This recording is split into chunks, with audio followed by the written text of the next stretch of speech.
Hello and welcome to this episode of Battling with Business with me, Chris Kitchener. And with me, Gareth Tennant. And today is another one of our influencers episodes, and we apologise, by the way. This was supposed to have gone out last Thursday, but I've been stricken in bed ill and Gareth has been travelling, and so we're a little bit out of sorts in terms of the dates and times, but we're back to our normal rhythm.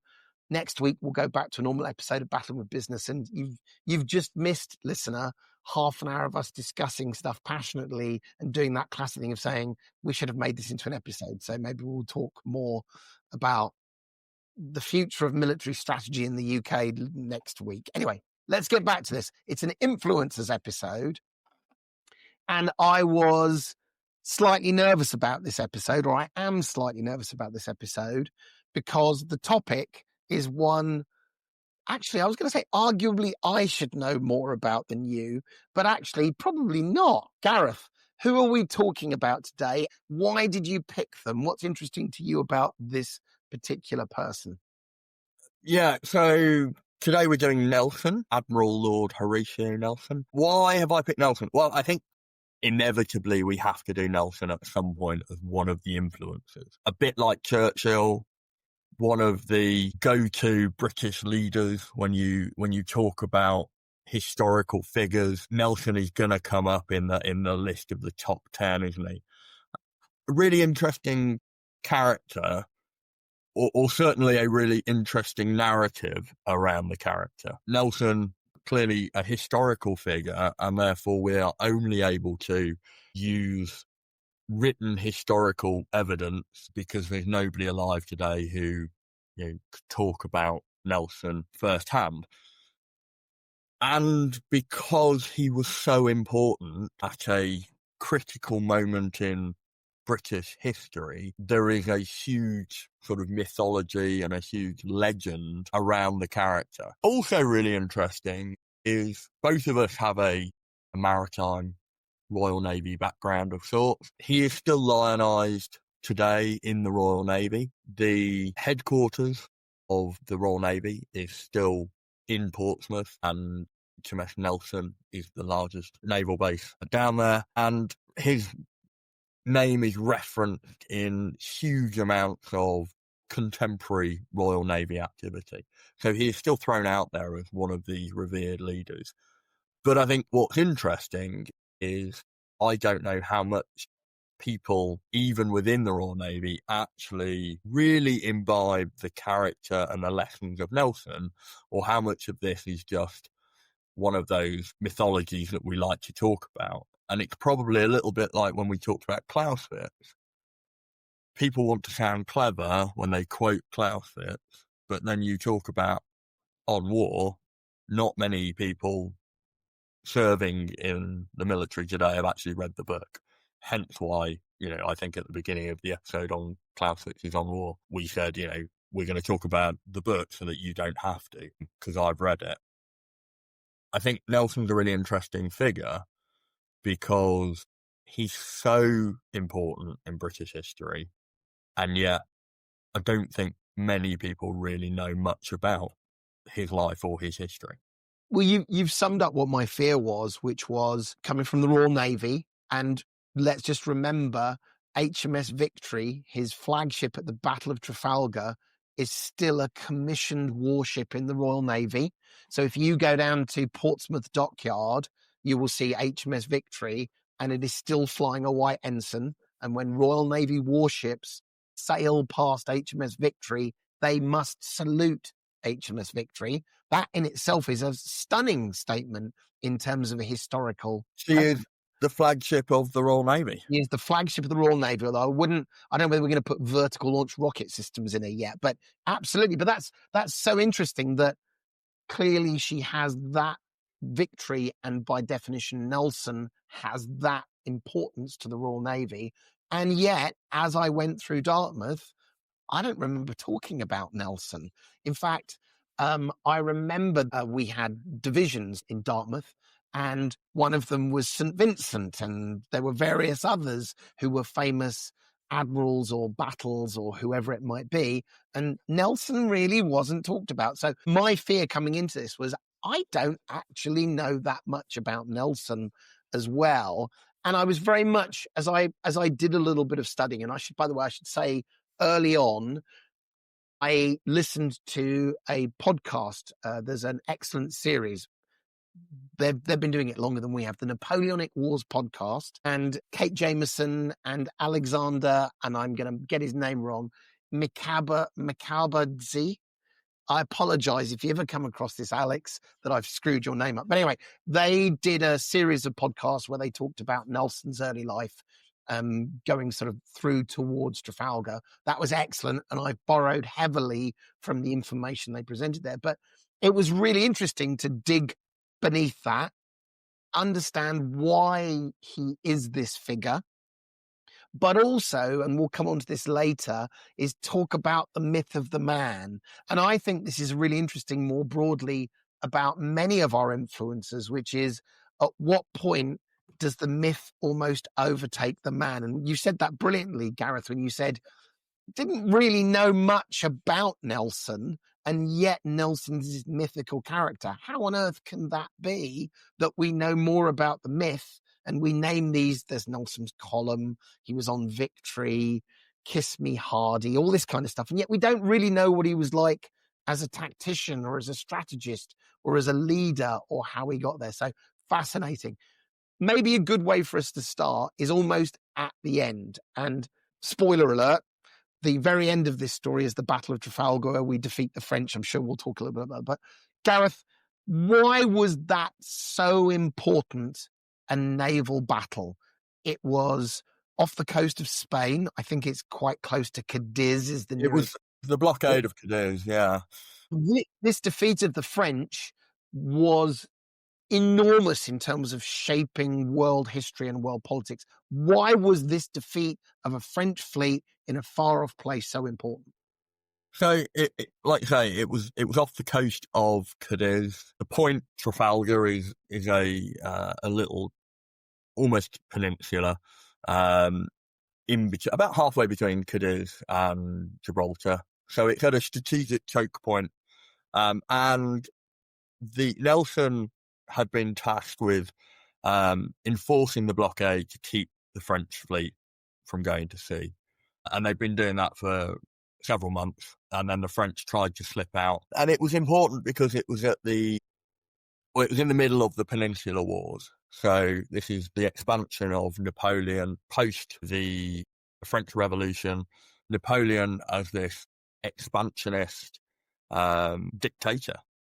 Ironically, overthrowing the monarchy, effectively becomes the new monarch and becomes an expansionist dictator. And we're not here to really discuss the rights and wrongs of the Napoleonic Wars, but Britain was at war with France and Spain, and this point, and keeping the French fleet from going to sea would effectively allow the sea lines of communication for the British Army to continue the fight. I think it's fair to say Napoleon posed an existential threat to the United Kingdom. There was an assumption that Napoleon, if allowed to succeed, would invade the United Kingdom and defeat the United Kingdom. And so this, rather than just being a fight against Napoleon, this was something more. And all you have to do is go to the south coast of the United Kingdom and you'll see lines of these Napoleonic forts.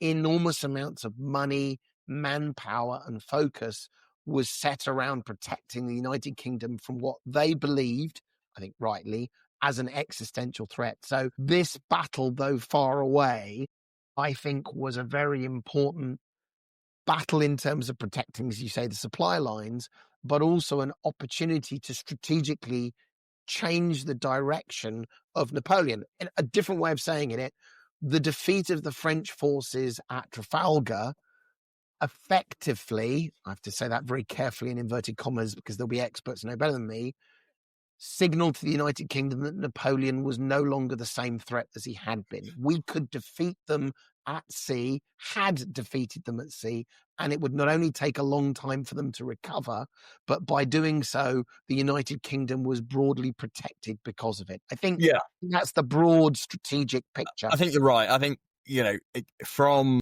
From the perspective of British society at home in Great Britain, then yeah, absolutely. The threat of French invasion was very real, was probably being played up as well by the government in order to generate support for this ongoing war at the time in Portugal and Spain, which was costing a lot of money and obviously a lot of blood as well as treasure. But I think also, more importantly, it prevented the French from becoming the dominant naval sea power. And this is, of course, at a time where Britain and France and Spain all had their dominion empires.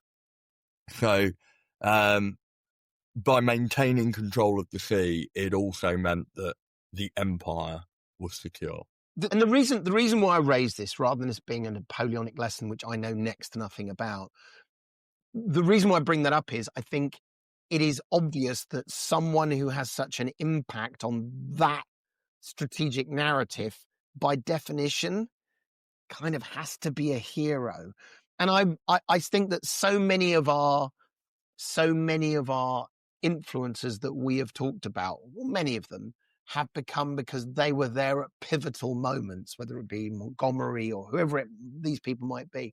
But I also wonder whether there's an element of truth about that for some of our other influencers. So Mr. Musk has been very quiet recently, or in relative terms.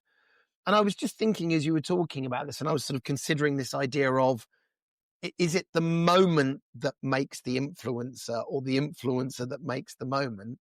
I'm not going to make that a sort of a definitive statement, but there is a growing group of people who want a greener alternative to the world. And therefore, when Tesla came about, there was a moment in history that was waiting for the person that would do that for them, which is why we don't talk about the head of Ford or the head of Nissan. He was the crazy guy who said, we're going to all be driving electric cars. And to some degree, which is why Musk has become such a powerful influencer, we need to go to the stars, because it's the big moments in history and time. I wonder whether these influencers, the great ones, plop out of this because people are listening, as opposed to 50 years ago, someone going, Mr. Clive Sinclair, saying, I think we should build electric cars, and everyone laughing at him and moving on. We don't talk about Clive Sinclair in the same breath. So anyway. Yeah, I think that's really true. And I think bringing this back to why do we do influencers? It's because we want to try and learn lessons around leadership. We want to try and learn lessons around decision making, strategy, but also the relationship between the leader and the organization, and culture, as we've talked about many times, is a really important aspect. Effectively talking about there is what is often referred to as the great man theory of history, which is history is clearly something that is lived by everybody. It is all the stuff that has happened to humanity in the past. But the things that get remembered, the things that get documented, the things that get written down are those important pinnacle points. And there are normally people at the front edge of those moments, whether that's Neil Armstrong being the person we remember as the individual that symbolises the entirety of NASA and the US's moonshot in the space race, or whether it's Churchill, Stalin, and Hitler and Eisenhower, and Roosevelt as key leaders that represent the entirety of those pinnacle moments of the Second World War. And I think if you think about the Napoleonic War, if you asked the average person to name 3 people from the Napoleonic War, they would probably name Napoleon, Nelson, and Wellington, because they're the 3 people. And I have a sort of Anglo-Saxon sort of bias around that. I'm sure if you asked French people, they might have a slightly different answer, as would the Spanish. But I think those are the 3 most famous people because they were the definitive people that created the change. So it's really interesting to learn lessons from them. But we must remember that there are probably equally talented people who just weren't in the right moment to become globally famous because of their actions. And I think going back to your point about great man theory is, and I think that's why we ought to be very, very careful when we put people on pedestals and claim them to be unique, because the reality is they're probably not unique. There were probably 50 other people who no one wrote the story about because it wasn't quite as important, or it was slightly forgotten, or things overtook. Let's go back to Nelson's early life. Well, before we do, I just want to kind of make the point that in a lot of the things I read about Nelson, the opening paragraph, if not the opening sentence, was often regarded as the greatest admiral ever. And my argument to that would be, how do we know? How do you measure what the greatest admiral is? And it's why terrible. I think it's just as bad as what's the greatest tank in the world. Well, it depends, and it depends when you do it. By the way, I also noticed he is number 9 in the all-time greatest Britain's chart. There and we if go. we go back to the how much can anyone say about Nelson other than that he was a one-eyed, one-armed bloke who got shot at Trafalgar and who had a bit of a kiss at the end, that's what we're measuring it on. Well done us for our influences, but there you go, it's a different thing. Yeah, and that's why we did Admiral Jackie Fisher, because for happenstance, I happen to have read quite a lot about this random admiral who was very famous at the time, but, in the annals of history, probably not, because he wasn't a great wartime leader, but I think was super important in shaping how the Royal Navy and arguably wider UK defence was shaped and ready for the First World War.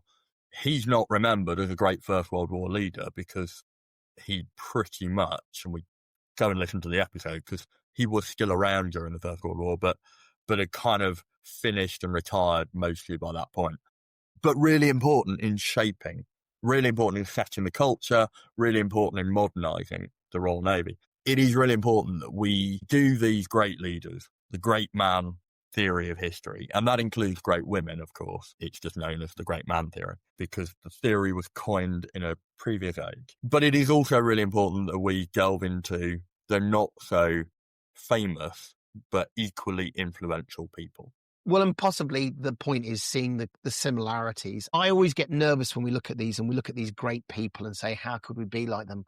The reality is, if you've listened to our influencers series over the last couple of years, the reality is, while they're not all the same, a lot of it is pretty bloody common sense. And I think, in fact, Nelson talks about common sense being really important. So we can get there. Anyway, let's go back. Now I know, Gareth, you're not a fan of the he was born on this day and grown up, but let me do the very, very quick version, which is born in 1758 in Norfolk, son of the local rector, one of 11 children, and interestingly, he said, proving he's done his research, not the first Horatio in his family, Horatio Nelson.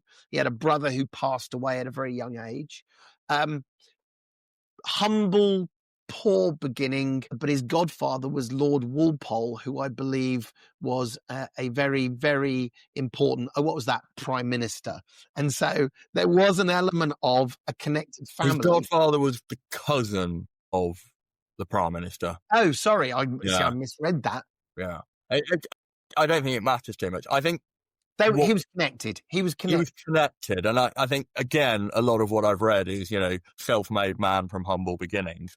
Yes, but he wasn't the son of a chimney sweep. Correct. But and at that time in the Napoleonic era, my understanding is for you to become an officer, it was not meritocratic. You did not go to the Admiralty interview board, and irrespective of whether you were the child of a carpenter or a prime minister, if you had what it took, no, you needed to be sponsored. That was important. But let's pass over that. That means there could have been a greater admiral outside of Nelson, but it doesn't diminish Nelson. Yeah, so it's important to recognise Churchill was destined for greatness, one of the richest families in the UK or in Britain at the time. Nelson absolutely not, but his uncle was a very senior naval officer and was his sponsor. So his mum's brother became his sponsor, and when Nelson joined the Navy as a midshipman at the age of 13, it was his uncle's ship that he first served on. Which I think is, I mean, as I went through and looked at some of the history and the timings on this, just think about family, your kids. My youngest is 15. 3 years ago, he would have joined the Royal Navy. I think we should bring that back, frankly. But that is amazing at that age. Have you heard the snow day story about Nelson? Is that him when they were trying to find the Northeast Passage? No. So this is when he was very, very young. Nelson and his brother were going to school one day and it was snowing. And their father said, you should decide whether you go through the snow, terrible weather conditions to go to school, or whether you should come back. And his brother allegedly said, in this terrible snowy conditions, let's turn back. And Nelson said, and I love these precursors, and we'll talk, by the way, a little bit later on about some of these things that are not true versus things that are true, and I can't vouch for this one. But Nelson said to his brother, it has been left to our honor to decide whether we can get to school. We must persist. So if you wanted a bit of a hint about his sense of duty and honor at those early stages, and he must have been insufferable. Oh my God. Don't you understand when it's snowing, you don't go to school? Apparently I'm not on the same league as Nelson, but that I thought that was such an interesting little story about what he did. And of course, a lot of, by the time Nelson becomes the hero of the nation, at his death at Trafalgar, he's already a national figure. He's already started to take control of his own narrative. And we will come on to talking about that. So there is every chance that is an embellished, if not completely fabricated story. There's one which I'll come on to later about a polar bear. I don't know whether you. Well, that's what I was going to talk about in terms of the Northeast Passage. We'll come on to that one. So I've got a question for you. When you have gone to sea, which let's be very, very clear, ladies and gentlemen, Gareth has gone to sea significantly more than I ever did in my epic 3-year career. And just to really put a pin in that, my entire sea time whilst serving as an officer in the Royal Navy was 4 hours on an ex-minesweeper that broke down in Start Bay, turned around and came back. So my official Royal Navy sea time consists of 4 hours where we sat around and looked shifty. So Gareth, what's your sea time look like, and how do you cope with a rough oggin, as I believe they say? So I worked it out a few years ago. I sort of worked out how long I'd spent in Afghanistan cumulatively, how long I'd done doing various things.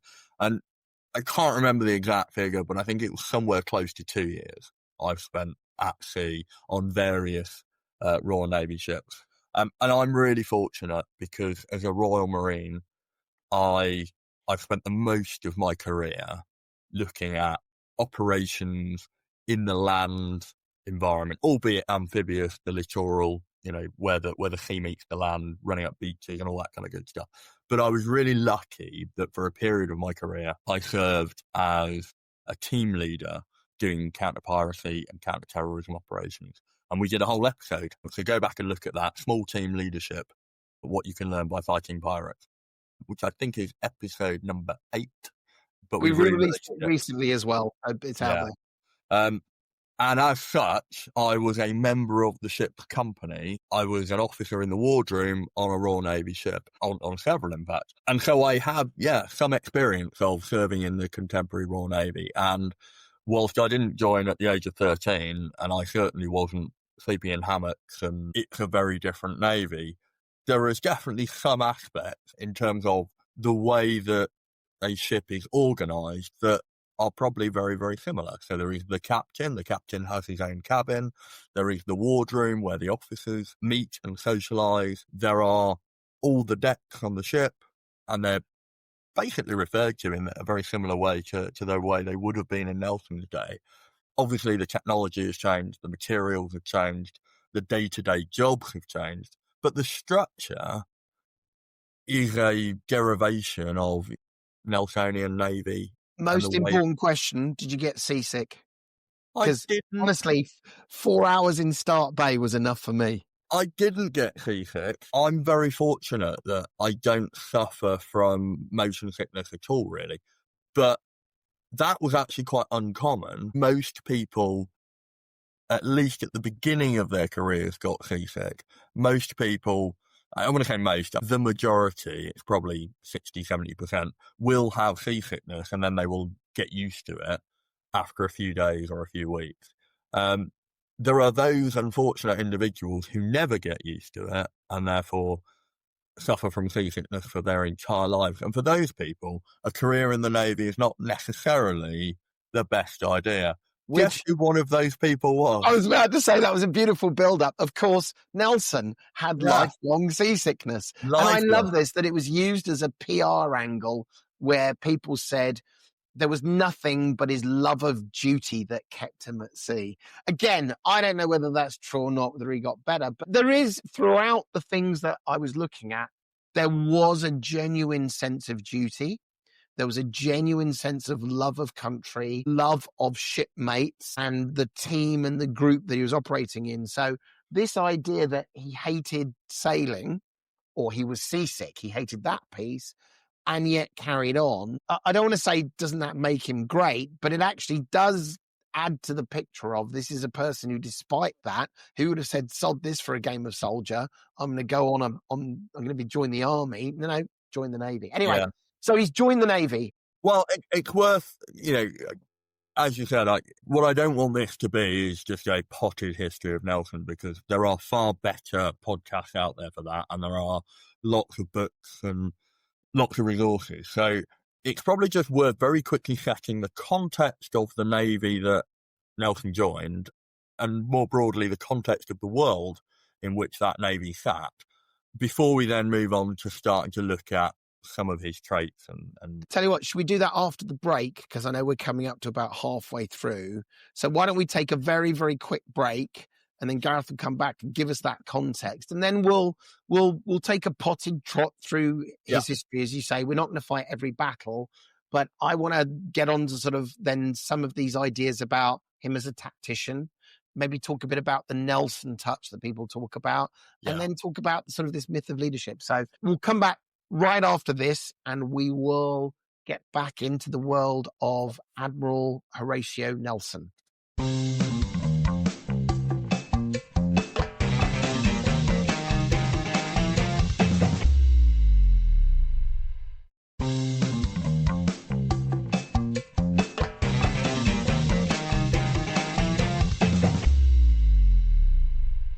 Welcome back.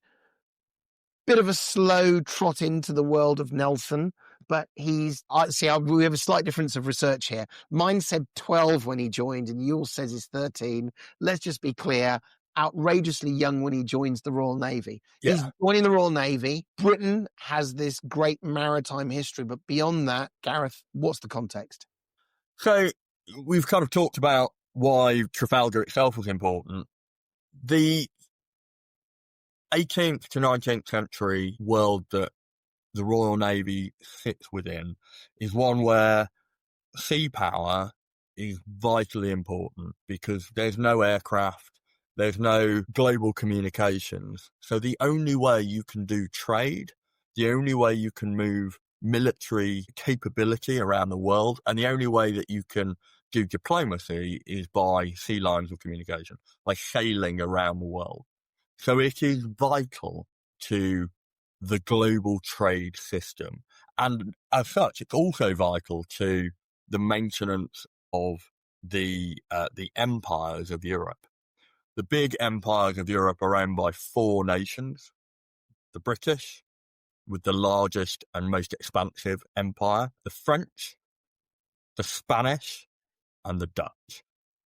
And they've set up both ports and administrative areas around the world, all four of these nations, as well as other European nations with slightly smaller empires and smaller sort of dominions. But those four are the four dominant players. So they are the superpowers of the age. And the sea and access to the sea and security at sea is what maintains that power. And so This is why the Royal Navy, even to this day, is referred to as the senior service, because it is the thing that allows Britain to be this global superpower. It's what allows us to have the empire. And we'll perhaps one day do a podcast on the pros and cons of empire and imperialism. And, I'm not for a minute trying to say we were all good and it was brilliant. And without using the word empire, this is the language that I was familiar with in my time in the military, and since then, is global power projection. Yeah. Whether you have an empire or not, the ability for you to say, I wish to exert my national power in any part of the globe, to do that, you have to have a strong Royal Navy. And I think that was clearly proven in World War II.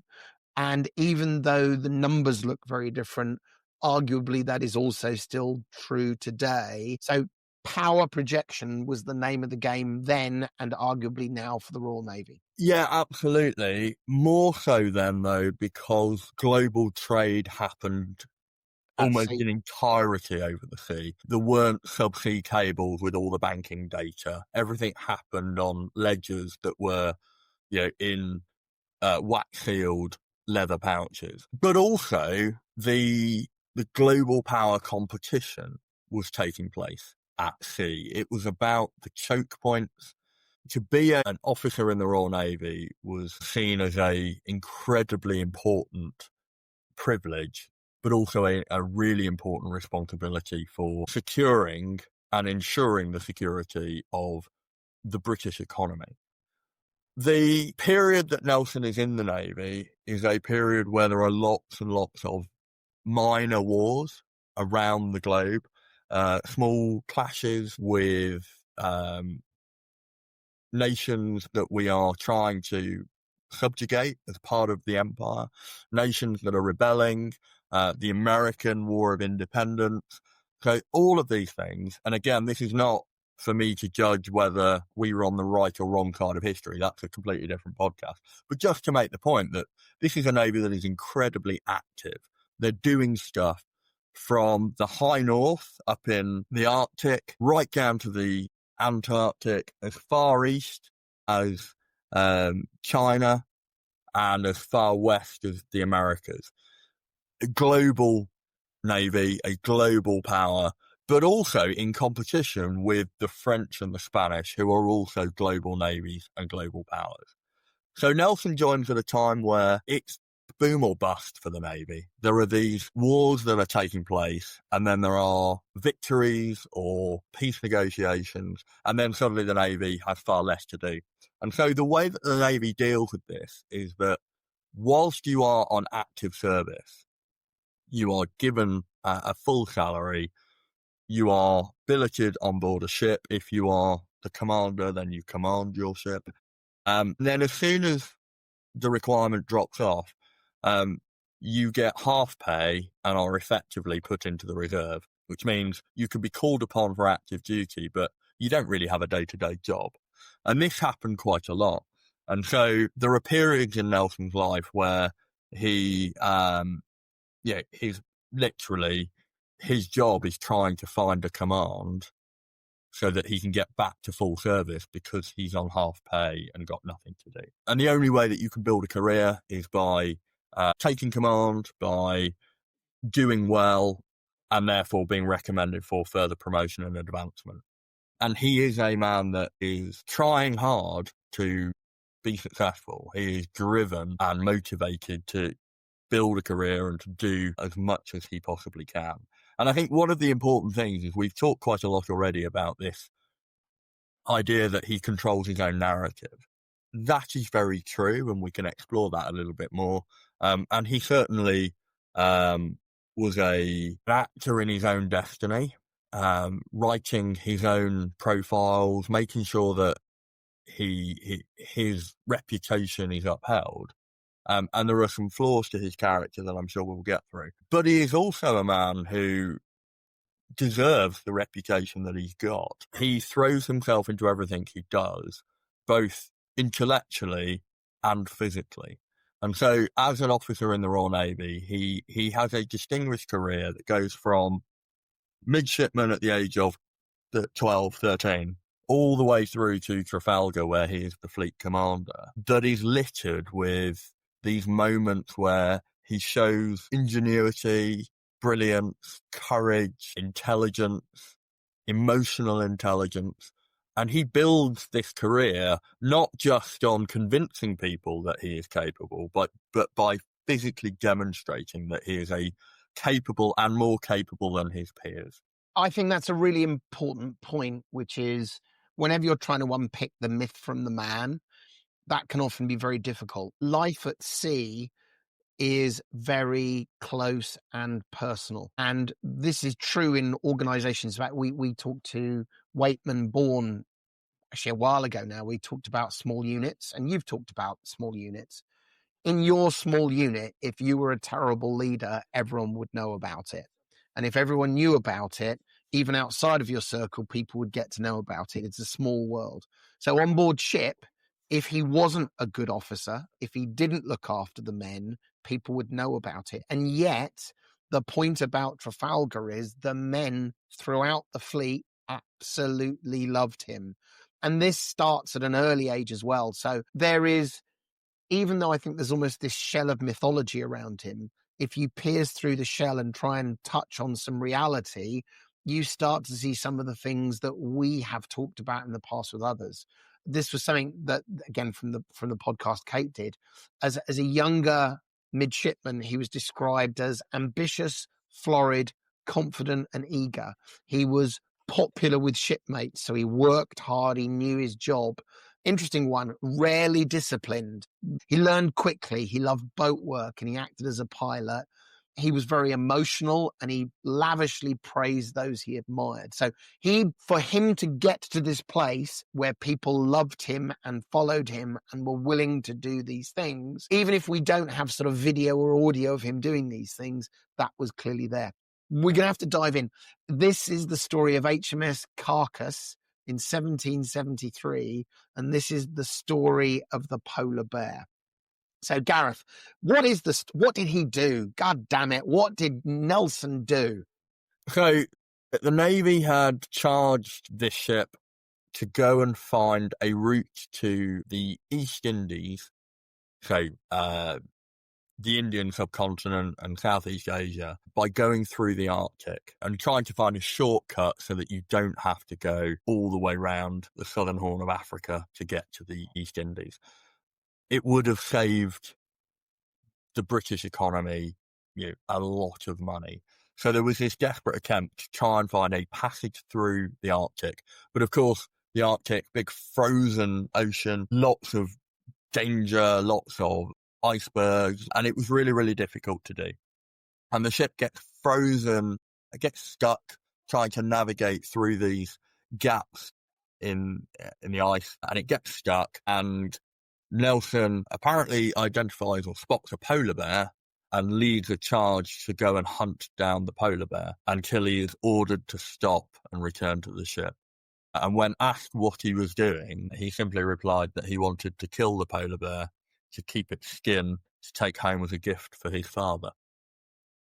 So what's lovely about this is there is a significant degree of evidence that none of this happened, or at least it didn't happen in the way. And that is, what I love about this is Nelson never mentioned this, and he was very good at talking about what he'd done.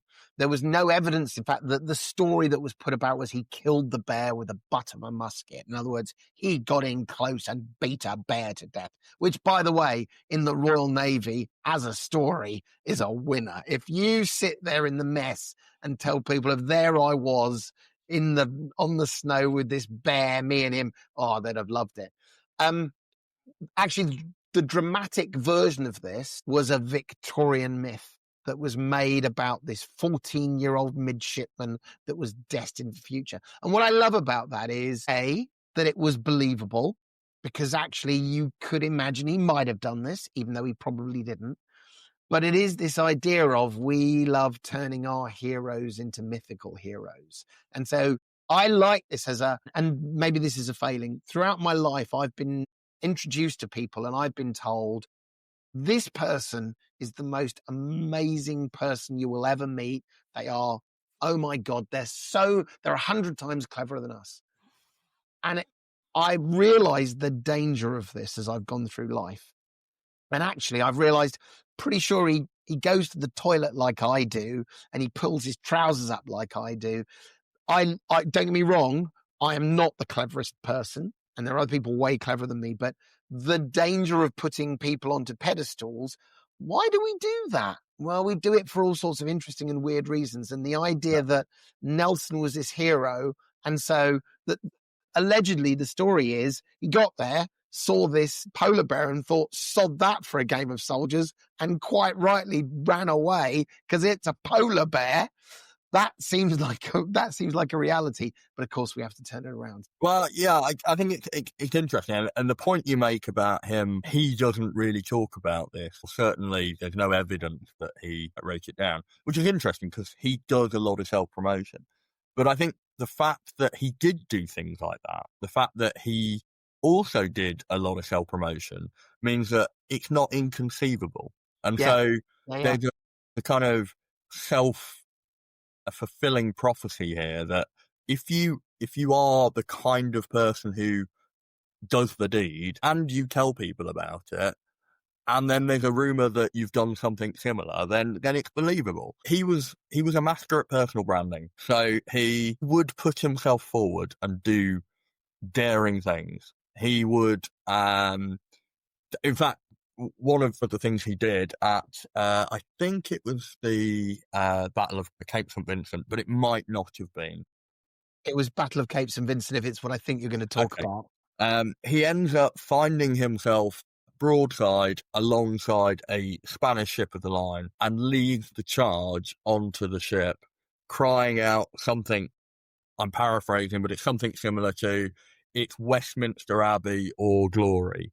Again, exactly. Westminster Abbey or glorious victory. In other words, I'm either dead and they're going to bury me in Westminster Abbey, or I'm going to be glorious victory. At the time, he was a flag officer. And it turns out this is the first time a flag officer has led a boarding charge onto another ship in over 300 years. So it wouldn't be fair to say that this is a guy who just curates a narrative of being a hero. I think he does the deeds as well. Even more so, he prevented someone else leading that charge. He rejected another officer's offer to lead the charge, and he said, I must have this honour. And there are two interpretations of that, of course. There is the arrogant, egotistical narcissist who has to be at the front of everything, or there is the leader who leads from the front, who takes the risk. I think it's that, because I think the one thing that the Royal Navy is probably both. Yeah, you might be right. I think I'm extrapolating beyond belief today. The Navy's quite good at sniffing out bullshit. Part of his brand is, can I trust you? Part of his brand is, should I follow you? And I think when you come to Napoleonic sea battles, if you don't trust your officer, when the time comes to say, am I going to charge or not charge, you're not going to charge. And so there's something there which I would be surprised if I went back in a time machine and he was looking a bit shifty in a corner going, no, you go ahead and do it, blogs. I don't see that. By the way, just because, do you know what his flagship was at that point in the Battle of Cape St. Vincent? Was that Agamemnon? HMS Captain, which I quite like. Okay. He was the captain of HMS Captain. I would move my flagship to HMS Captain just to be able to say captain of the captain. But anyway, that's a different thing.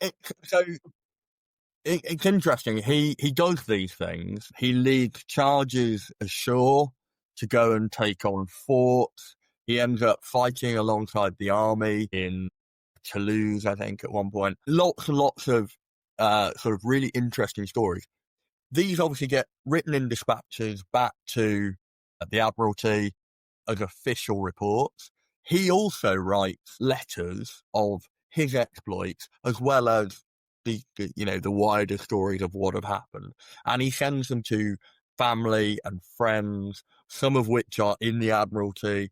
So there are lots and lots of ways that his activities, his daring do, his heroism is getting reported back. With a bit of style. Well, so that battle, the battle of Cape St. Vincent, my understanding is there were 15 British ships versus 27 Spanish ships. So they fought 2-1 odds, which is bad. That's not a great odds. You don't want to go into that.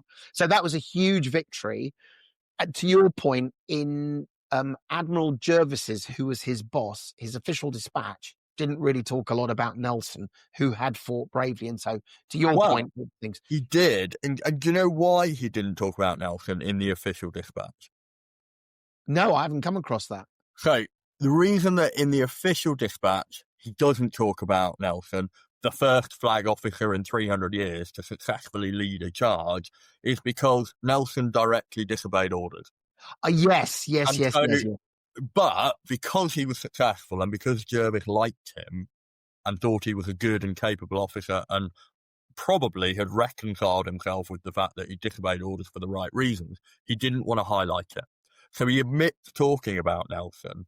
What he also doesn't do is charge Nelson for disobeying orders. So he kind of thinks that he's done Nelson this favour. He then personally writes to the Admiralty in a non-official capacity to then say how brave Nelson was. So there is definitely some belief in both his men who are willing to follow him, and there's lots of evidence of people, from his crews talking about how brilliant he was as a leader, also his commanders also trusting in him and believing in him. Did you hear about the recipe he wrote? No. So in this period where he's publicizing himself and he's telling about the great victory, Nelson circulated a recipe, Commodore Nelson's Olla Pedrida, which I'm sure is something I should know what that means, but it's instructions for cooking a Spanish first rate, quote, batter and baste for 1 hour. So he circulated how I beat the Spanish as a recipe, which I thought was great. All right, well, look, let's fast forward. There's this story that's been building up of a very competent naval officer, a dedicated naval officer. Let's go 30 years into his career, because that was really interesting. Joins the Royal Navy 12 or 13. We didn't talk about this. His first command was HMS Badger at 20. Yeah. 20. He was in charge, captain of a warship. He's a 7-year veteran of the Navy at this point. Well, so it's crazy. 20, he started at 13. So it wasn't probably that uncommon as a lieutenant. No, but I mean, just for context shift of what were you doing when you were 20? Well, I had my own warship. What did you have? So we're now 30 years into his career. In fact, I think it's just over 30 if I did the maths right. And he's now at the Battle of Trafalgar. Rather than poorly dissecting the Battle of Trafalgar, Gareth, why don't you describe in very simple terms how we beat the French? So the Battle of the Nile and the Battle of Trafalgar are probably the two Nelsonian battles that are relatively well known. There are documentaries about them, history books entirely about just these battles. Famously, he obviously, before the battle, tells the captains of all of the warships that he is commanding as the fleet commander that if in doubt, if you get yourself as close to a French warship as possible, you can't go far wrong. And we're going to talk about mission command in a moment, but this is an example of, I'm going to give you an intent. No matter what happens in the battle, if you understand my intent and follow it, then we're going to have some cohesion. In the battle itself, the French is on paper, certainly, a superior force in terms of numbers and the size of the ship. So the amount of guns that the ships have and the amount of ships that there are. And they come out as a long column with the idea that they will come up alongside this British column and force their way out from the blockade. And the ships will broadside against each other, which means they will be the side of one ship facing the side of the enemy ship, and they will just fire their cannons at each other. And that, if you think about Napoleonic era wooden warships, decks and decks, 3-4 decks of guns, and all the cannons pointing out the sides of the ship. So the sides of the ships are the most powerful bit. They're also the most reinforced bit of the ship, so they can take the impact of cannonballs and still remain afloat. So it is pretty common naval tactics to do this broadsiding. And then effectively it comes down to the discipline of your crew, how fast you can reload and how many guns you've got. So really, you have two lines, one going one way, one going the other. You run past each other and whoever survives at the end wins.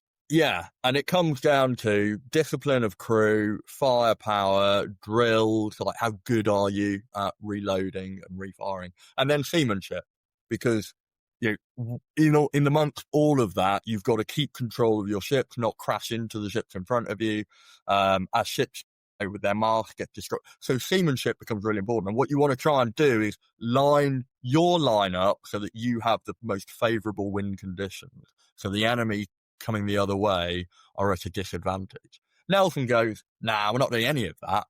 They've got more guns than us and they're bigger than us. So if we did that, we'd probably lose.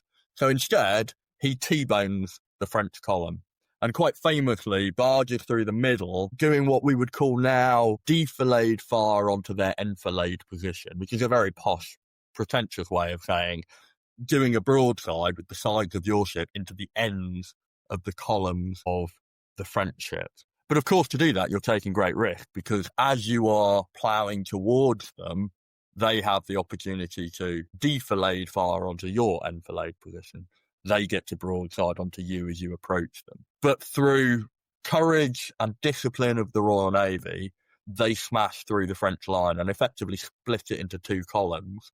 And then through a combination of arguably better seamanship, certainly better drills, they were more disciplined and better drilled at reloading the guns. The two columns are then wrapped up, and I think a few of the sloops and frigates of the French do manage to get away, but the vast majority of the French fleet is destroyed. And this is interesting and celebrated for a couple of reasons, but one, because it goes against the doctrine of the time. It was completely a radical approach, and therefore the papers back in Britain, when the message gets through a couple of days later, the tabloid press, if you like, get to make this massive story about this brilliant commander who outwitted the French through a combination of grit and determination and daring do and brilliance, strategic brilliance, because he applied a different approach. Have you heard of the Trafalgar Memorandum? No. So I only came across this morning when I was preparing for us coming on the call.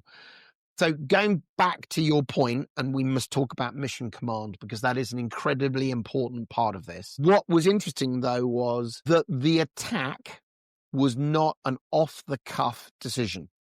No. This was very carefully planned. And not only did Nelson bring together his captains for dinner to talk about the strategy and the tactics, but he also wrote a 4-page document which wrote those tactics down. So what's kind of nice is the myth almost implies Nelson stood there and said, I know what we're going to do, everyone. We're going to do this. And it wasn't. It was a very well-planned, thought-out, tactical decision that was drilled and practiced for and thought about by his captains. So there was no surprise on the day. They all knew exactly what they were going to do and how they were going to go and do it. And now that might sound like, well, you know, it wasn't mission command because he told them all what to do. But actually, this idea of sitting down, briefing, talking to his captains and saying, this is the framework of the plan, but when the plan is enacted, you guys are on your own. You need to know what to do and you need to know how to do it. I think that's really interesting. The reason why I raise that is because you meet this so frequently in modern life where great leaders talk about how they, you know, make it up on the cuff. And it's only because of my sheer brilliance and ingenuity that we win. This is a really good example of, I would imagine, not being a Napoleonic sailor, one of the reasons why they won was because he had carefully briefed them, carefully thought about the tactics, created a fleet of people who he could trust and knew, put the boats in the right places, and then said, now go and do it. as I read through this, more and more I started to realize this is a modern fighting man. If you dropped him into the Royal Navy today, I don't think he would be quite as surprised as you might imagine. I think, right, we're going to have a briefing and we're going to do this and we're going to do that. I think there's more commonality than you might imagine. Yeah, Now, there's another. I was going to say, I agree. I think that there's a lot there in terms of that I recognise in terms of modern planning and execution of operations. So bringing everybody together, Which was unusual, by the way. which was We're going to touch on what was unusual and what wasn't unusual in a second, but that was unusual because I think there were more people who said, I am the genius here, as opposed to, no, we're a team. We have to work together to get to this. Yeah. So I think the idea of bringing everybody together and running through the plan is the first thing that I can relate to, because in contemporary operations, you would do exactly that. And that is where you talk through what we call the concept of operations. What is it we think the plan is going to do? What's it going to look like? What could go wrong? What's the intent versus what's the mission? And we've talked about that before, and we'll probably talk about mission command in more detail in a moment. Interesting that mission command doesn't come from Nelson. Mission command comes from the Prussian way of war, and we've talked about von Moltke and all of that before. But the Nelsonian idea of telling people what you want to achieve, setting a vision, predates it, and is effectively the same thing. So getting people together does two things. One, it allows everybody to fully understand the plan properly. You're not just reading a written set of orders. You're now discussing it. Anything that is ambiguous can be ironed out. Any misunderstandings can be identified. Any concerns you have with that plan can be addressed. Like the plan, however, what you may not have realised is that my ship is, slower. So actually putting me at the back is not the best idea. Those kind of, I don't know if that happened, but No, but here's the implication, the fact that, in inverted commas, his sailors loved him. Yeah. Implies he did all of these things. I would imagine he was the kind of admiral that would say, a lot of us are going to die today, so if anyone's got a problem with this plan, we should talk about that. Yeah. I get the feeling he is that kind of person, because otherwise he'd have won, and then the history books would have said, and half the people thought he was an idiot and were surprised that he won, as opposed to, no, he was pretty good at this. Yeah. I want to call out something, though, which is... Before you do, I just want to say that the second thing about pulling people together, all the captains around a dinner table, breaking bread and drinking wine together, not only do you get to flesh out the plan and make sure everybody properly understands the plan and the intent and all of that really good mission command stuff, but you get to look people in the eyes and tell them face to face what you're going to do and what you expect them to do. And it's that really personal touch that when you are expecting people to put themselves and their crew that they are responsible and charged with looking after in harm's way, they believe in you and they believe in the plan and they recognise that you believe in them and that you believe in the plan. And this is that idea of mutual trust that is so important to when teams go through crises, when teams are put under pressure, whether that's, you're about to go and fight a big battle and people are going to die and they're going to be throwing, big lumps of molten iron at you, or whether that's, there's a merger that's taken place with another company and we've got to get all the legal documentation right. It doesn't really matter. When there's a deadline and you're under pressure, those personal connections, it's the unwritten magic of leadership that happens through building that mutual trust by having a personal touch that I think either gets massively overplayed on really trite LinkedIn posts or hugely underplayed in management books because they talk about the process. And actually, it's somewhere in the middle. It's a really important thing that when you are leading teams, when you are expecting them to make decisions, when it is a high pressure situation, trust between everybody in the party is really, really important. And it's not something you can just do overnight. It's something you have to build. And Nelson famously had what he referred to as his band of brothers, which was all of the captains and the senior officers in his fleet were a family. And I think that was quite unusual in an organisation that is very hierarchical and very disciplined. And up until that point, it was pretty common that a fleet commander would be quite aloof, and deliberately so. I think you've actually beautifully summed up the whole point of this influencers series, which is these things transcend time, context, and everything else. Great leaders, one of the ways they can be great leaders is doing these honestly simple, common sense things. Bring your team together, care about them, communicate clearly, build a sense of purpose. These are all things we've talked about. We weren't there, and I don't know we have the same historical touch with Nelson, but I think both of us get the sense of he had that.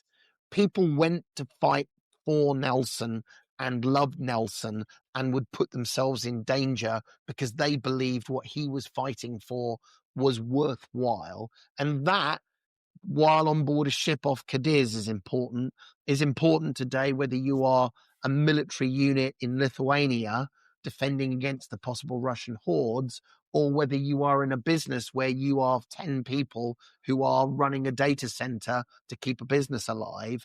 These are common sense, straightforward things, albeit with slightly different real world experiences. I wanted to go back to something, and this I want to touch very carefully. You had said, and I've heard that before, that Nelson broke the French fleet with this unique tactic. Again, I did a little bit of research on this, and it turns out that this tactic was not unique and had been practiced by Admiral Rodney at the Battle of Soult in 1782, Kempenfelt at the Second Battle of Ushant, 1781. I can give you more examples, but the point is, this was an evolving tactic that not everyone had, but people were getting behind. Yeah. And what's really interesting to me is not that somehow that takes away from Nelson, because I think there were elements about how Nelson operated that were probably unique. From what I can tell, this briefing method in person written was unique. The tactics were novel and his execution was brilliant. But it is this idea that we cannot help ourselves build these myths around these people that suggest that somehow, well, nobody else thought this was a good idea, but Nelson, it came to him one day, this is what he was going to do, when actually it's more likely that Nelson said, I had lunch with Admiral Jervis and we did a bit of this at the Battle of Cape St. Vincent, and I'm going to continue that and grow that. Again, it's less that this is negative for Nelson and more we all have to be very careful that we don't ascribe these things to build these heroes into be more than they are. And the reason why I say that is not because somehow there's a danger in making Nelson out to be too heroic. The danger is underestimating the work that everyone else did and the lessons learned. Because otherwise, the next war we go, it's all right, we'll just wait for our next Nelson and he'll tell us what to do. No. There's lots of really hardworking people going, shit, what do we do with drones right now? Yeah. And that's evolving. But if history repeats itself, there'll be the next Battle of Paris, and some general had this amazing tactic to beat these things called drones. We just have to be very careful. I'm pretty sure if Nelson stood here today, he would say, yeah, I did a few of these things and, I had to use all my experience and there was a bit of creativity there. But I learned from other people, it's not just there's this great man theory that I woke up one day and said, but I know how to defeat the French. So I think that's about myth and tactics. Yeah, I agree with you completely. I'm not sure Nelson wasn't a bit of a narcissist and wouldn't have taken credit for that in its entirety. This is a man who, as we know, deliberately documented things to make sure that his version of the truth got out. He had just paintings like Rommel reshooting the film of him crossing the bridge because the first time he didn't look as good. And it's worth possibly reflecting on a few of Nelson's flaws, because I think we've sort of talked about how influential he was and a lot of his very positive aspects that led to him being this great admiral. But it is also worth pointing out that he wasn't perfect. Yeah, and I think narcissism is probably a trait that he had to a greater or lesser extent. But he also was a womanizer. Yeah, absolutely, Shagger. So Yeah. what pop quiz, this, you know this, who was Nelson's mistress? Lady Hamilton. Okay. Was his later One mistress. of, yeah. One of his mistresses. So this is very interesting. I was reading about one of his earlier mistresses who was, I'm trying to find my notes of what she was called, Adelaide Correglia. Yes. People very rarely talk about. She was an opera singer.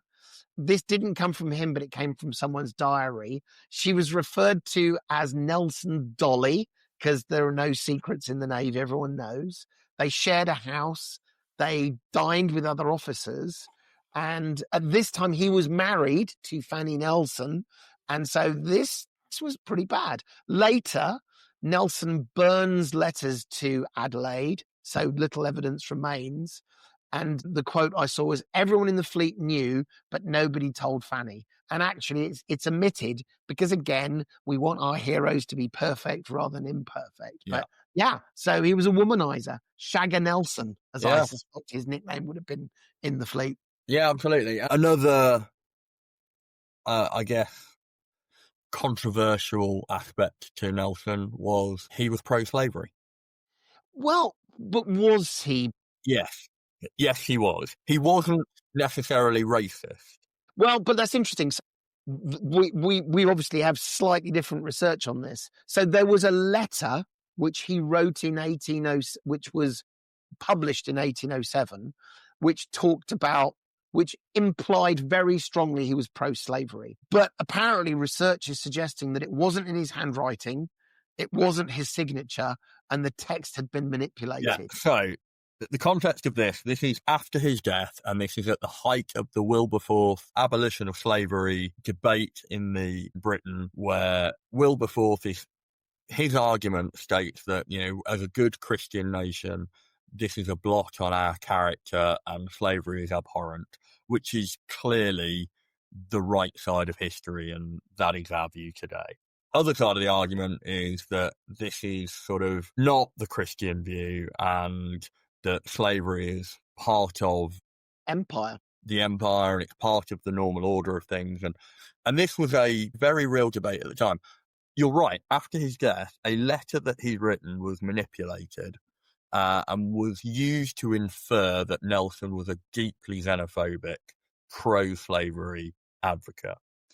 And this was used because they were using his national status as a hero to say, Nelson is on the right side of this debate. We are pro-slavery. He was pro-slavery. The reality is that was a doctored letter, and it makes him out to be far more xenophobic than he was. However, he was pro-slavery. It is quite well documented that he thought slavery was the part of the normal order of things. But there is also quite a lot of evidence that when he engaged with freed slaves and people of colour in other walks of life, he treated them as if they were anybody else. So when he had black people working in his crews, he made sure they were paid the same and shown all of the same civility. And he was quite good at cracking down on any kind of prejudice within the crews of his ships. He went on several missions to rescue people of colour, to support freed slaves who were being chased down by people who were trying to recapture them. So there's lots and lots of evidence that he was certainly not, to his core, a racist. I think that's fair. I mean, the evidence I saw was that he didn't own any slaves, but his family, his wife's family owned slaves, and wife's family. Yeah. And actually that he freed a black servant from slavery that worked for him as well. Yes. I think, don't get me wrong, was he abolitionist? Was he, I'm not going to put up with any of this, I don't know that that's clear, but on the other side, it's not clear that he was the other way, as it were. So I think it is a flaw in his character, but it's perhaps also worth recognising that this was a pretty common belief at the time. It's a pretty normal, and of course the abolition of slavery is the new idea, trying to replace the norm that is slavery is part of the empire, slavery is normal. And he wasn't necessarily on the right side of that argument. I think more importantly, though, when confronted with the moral decisions about individual people, he seemed to do the right thing. So I think it is a flaw in his character that he didn't recognise slavery as the abhorrent thing that it is. But I think it's also probably a pretty common trait of people of that era, and therefore it would be churlish of us to, on balance, say what an evil man. It's a really contentious and sensitive issue, so I don't want to downplay it at all. But I also don't want this to be the sort of end result. Nelson, I suspect, wasn't that interested in the political discussion. He was far more interested in naval tactics, leadership, command, and serving his country and doing his duty. So I think the slight flaws in his character are worth recognising, and it's worth recognising more broadly that people are never perfect. The heroes and the mythologies that we create about people, particularly after they've died, where we whitewash out the flaws, is something that we do because we need heroes, and it's not a reflection of reality, and therefore we shouldn't be looking for perfect in our leaders. Well, but I want to phrase that in a slightly different way, because I fear we have many leaders today, Mr. Trump, as we've talked about in the past, where people say, well, nobody's perfect. And that is used as a defense of he's still a great leader, even though he's done these terrible things. I want to flip it on its head and say, these great leaders that we look at are human and have weaknesses. And so it is our duty, if we are trying to be good leaders, strong leaders, to take the good bits that they bring and work on the bad bits. And so what we're not saying is, well, he was great, so it was okay if he murdered people every now and then because he was great. That's not what we're saying. What we're saying is we are all flawed, and it's our job to not do the I'm going to dress like Steve Jobs and act like Steve Jobs, and that will make me a great leader.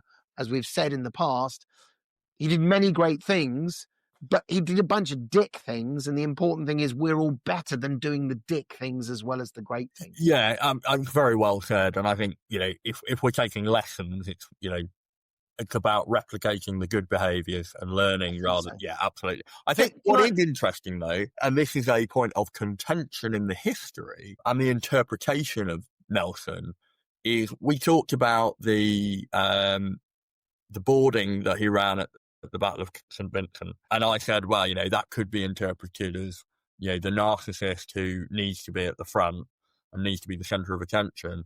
And it's death or glory because my legacy and my reputation is more important than anything else.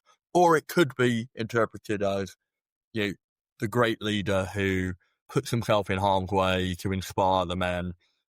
I'm going to do what I ask you to do, and, good leading from the front. I think Nelson's a really interesting character and character study when looking at this, because so much of what he did is contentious, but he got the results. So littered throughout his career, there are lots of examples of where he directly disobeyed orders, and either through brilliance, reading the situation, or sheer luck, or the narrative that has been spun since, we've come to believe that he made all the right decisions and that he was ignoring the orders of, old fools who didn't know what was going on. I think that's too convenient. And I suspect there is an element here of this is a difficult man to command. He is a man who understands and recognises his own potential, and as such is incredibly self-disciplined, but lacks the discipline of the organisation at times. I wonder whether there's an episode which is what do you do when you have a Nelson-like figure that works for you? Because poor sod Jervis, who I think was his boss, how do you keep this man under control? How do you get him to do the things you want him to do? And I don't mean that in a somehow controlling or pejorative way, but like, no, Nelson, you are here to meet the requirements of Her Majesty's government in doing these things. Please don't piss off and do your own thing because they're not your ships. It's not your navy, and you're not the head of the government. So that's interesting. There, we need to wrap up. We're going a little bit long. I've really enjoyed this, and we're allowed to go long because it is closely related to the Royal Navy. Just before we wrap up, can I do a couple of quotes? Because you know how much I love my quotes. Please do. So the first one I like because it is a contradiction based on what you've just said, but I think it's a contradiction which almost you can understand. Quote from Nelson: "Firstly, you must always implicitly obey orders without attempting to form any opinion of your own regarding their propriety. Secondly, you must consider every man your enemy who speaks ill of your king. And thirdly, this is me, most importantly, you must hate a Frenchman as you hate the devil." Now, okay, the second, third bit about speaking ill of your king and hating Frenchmen, fine. The first bit, so interesting. Implicitly obey orders, which, as you've just said, wasn't necessarily what he did. I think what he's saying is, if you work for me, listen to what I say, which is a different thing. Here's another one which we know, and I suspect isn't original as it was said before, but I think we forget sometimes how wise this is, which is, "Gentlemen, when the enemy is committed to a mistake, we must not interrupt him too soon," which I quite like as well. A couple more. "A fleet of British ships at war are the best negotiators." There's the good. You can't see this, everyone. Gareth is smiling at the power projection. And by the way, I was in Paris a couple of weeks ago. And when we were there, we were listening to a bit of a history of Louis XIV. And Gareth, do you know what Latin phrase was engraved on Louis XIV's artillery? No. Good. If you did, that would show you to know far too much. It is ultima ratio regum, which means the last argument of kings. And I quite like that as a point of stylishness, that you write on your artillery the last argument of kings. Okay, last couple, I promise, and we'll finish off. "Close with a Frenchman, but outmaneuver a Russian." Oh, that's good. I thought that was quite apt. By the way, when you go and you do your briefings and things for people, promise me you will use the phrase, as Nelson said, "Close with a Frenchman, but outmaneuver a Russian." I'm literally going to write that down. Good. It's very appropriate. We talked about it. We didn't sort of identify it as such. The way that Nelson led was referred to as the Nelson touch. And in fact, Nelson used that phrase as well. And Nelson this is a quote from, "When I came to explain to them the Nelson touch, it was like an electric shock. Some shed tears, all approved. It was new, it was singular, it was simple." So the implication is he talked about his leadership style to his people and they wanted it. That was good. And then the last, I think this is highly appropriate to finish on. And it was claimed that Nelson said this at the Battle of the Nile. And this is a quote from him, which I haven't quite been able to pin down, which was, "England knows Lady Hamilton is a virgin. Poke my eye out and cut my arm off if I'm wrong," which, as Gareth has just realised, is in fact a quote from Blackadder. But you were wondering where that was going. So I think it's highly appropriate to finish off with a quote from Blackadder. Fascinating, fascinating man. My takeaway, there are many influencers and great leaders of the past where we're far away and you get this feeling of they write their history more than they make their history. For me, as I've done the typical limited amount of research, you can clearly see there is a myth. You can clearly see the results of what he did. You can clearly see how people reacted to him at the time, that he was a national hero when he died at Trafalgar. And as we talked about the context, but to get to where he was, the evidence through his life, whether it be about duty, about whether it be tactics, about experience, I think is incontrovertible. And I almost go back to, and this is probably a very weak piece of evidence, on a ship, there is nowhere to hide. If you are a poor leader, everyone will know you are a poor leader and will talk about it and will act differently.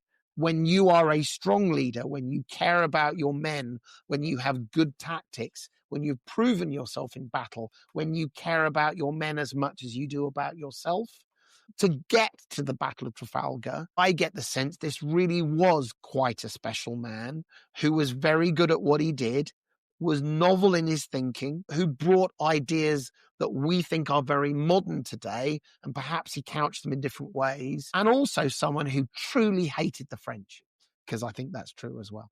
I think that's very well said. That we've only scratched the surface. There's a lot more to look at in terms of the history, and I think the lessons that brings out.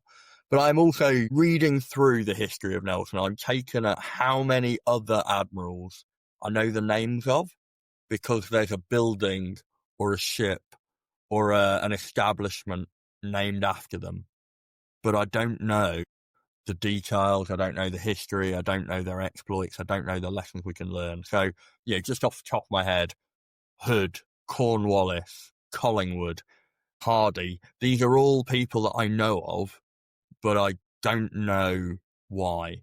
And I think, like Nelson, there's probably a lot to learn. So I like all these things, I feel somewhat exasperated because we finished and I realise that I've got a lot more homework to Well, go. I thought about this morning before we came on and did the recording, which is Kate Jameson, who is, I think, a fellow somewhere, certainly knows the stuff. I did think, do we need to abandon the idea that we're going to have a crack at this ourselves? And do we get Kate to come on and talk about it? And in the end, you know, it's always fun to do the work and to understand and talk about it and obviously give our angle. I'd love to have her come back on and talk about this more, because I think there's so much more about the time, about the Napoleonic era, about Nelson, but just about ships. I mean, I love how we skimmed over this idea. Two ships come together and 100 men with cutlasses run onto the other ship and have a fight. That's incredible if you think about it. That is the harshest form of warfare you can imagine. Not even with guns. I mean, there were muskets, obviously. There's stuff for us to learn here about how did you lead those people? By the way, lads, we're going to catch that ship. We're going to tie ourselves onto it so it can't get away. We're all going to run across. And honestly, 50% of you are going to die. A load of you are going to be really terribly injured, and we have no decent medicine to help you that isn't incredibly painful. But anyway, are you with me, lads? How does that work? Yeah. So I think there's a lot more we should definitely follow up and maybe go a bit further back in history, perhaps with some experts to help us. Yeah. I mean, I think a lot of it was financial incentive. Nelson made a lot of money by capturing other people's ships, and that was quite a common way of supplementing your income as an officer in the Navy. Yeah, still not sure I want to do it. Anyway, right. Well, look, let's wrap it up for today. Thank you. I know this has been a longer one than we normally do, but as always, there's so much in here to talk about. I hope you've enjoyed it. I hope it's actually sort of cued a little bit more your interest in learning about some of these other influencers. And as always, if there's an influencer that you have in mind or someone you've come across, whether they be famous or perhaps less famous, please email us, battlingwithbusiness@gmail.com, or message us on battlingwithbiz with a Z on X or on Blue Sky. We would love to hear from you, and we'd love to tell their story, or at least do a bit of investigation. If you haven't subscribed and we haven't put you off with our hour-and-a-half celebration of Nelson, the Royal Navy, please do go ahead and subscribe. As Gareth mentioned, we have a very long back catalogue now of all sorts of topics around leadership, management, or influencers. Please do go back and have a look at them. And if you've enjoyed this, tap someone on your shoulder and say, have you listened to this podcast? Because we're still trying to build that listenership, that group of people who come and talk to us. But I think for now, that probably concludes. And I would say, aye, aye, Captain, as we will now slip and proceed. It's like what I just did there. Thanks very much. Cheerio. Bye-bye.